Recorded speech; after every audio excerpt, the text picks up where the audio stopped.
Vítám vás na testovacím centru firmy CICO, kde se zaměřujeme především na měření reálného provozu jak spotřebičů, tak spalinových cest.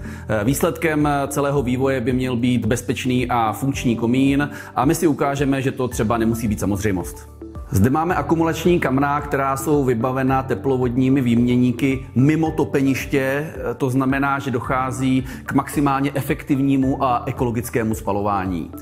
Výkon toho spotřebiče, protože to je individuálně stavěný spotřebič, tak je rozdělen jak do sálavé složky v hmotě toho spotřebiče, tak část toho výkonu odvádíme do teplovodního systému v domě.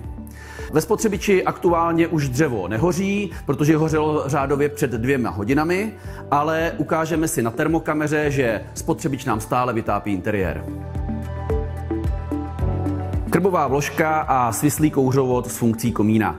Toto uspořádání je pravděpodobně nejméně příznivé z pohledu požární bezpečnosti, kdy se nám vysoká teplota spalin dostává do vlastního komínu a díky vysokým teplotám v komínu se nám u nerezových komínů dostává vysoká teplota i na jeho plášť.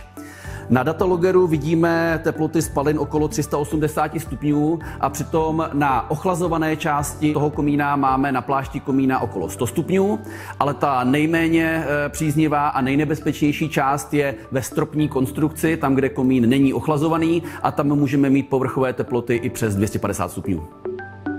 Moderní peletová kamna jsou spotřebič s nastavitelným výkonem, to znamená, že topí tak, jak si je uživatel nastaví.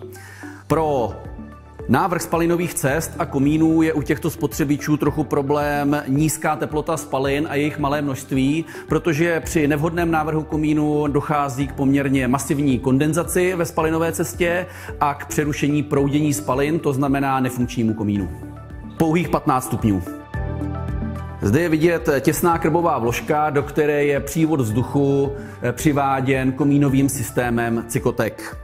Měříme zde přívod vzduchu, kde je vidět, že pro hoření si aktuálně krbová vložka nasává řádově 28 kubíků vzduchu za hodinu. Na datalogeru měříme jednak teplotu spalin a jednak teplotu přiváděného vzduchu po výšce komínu.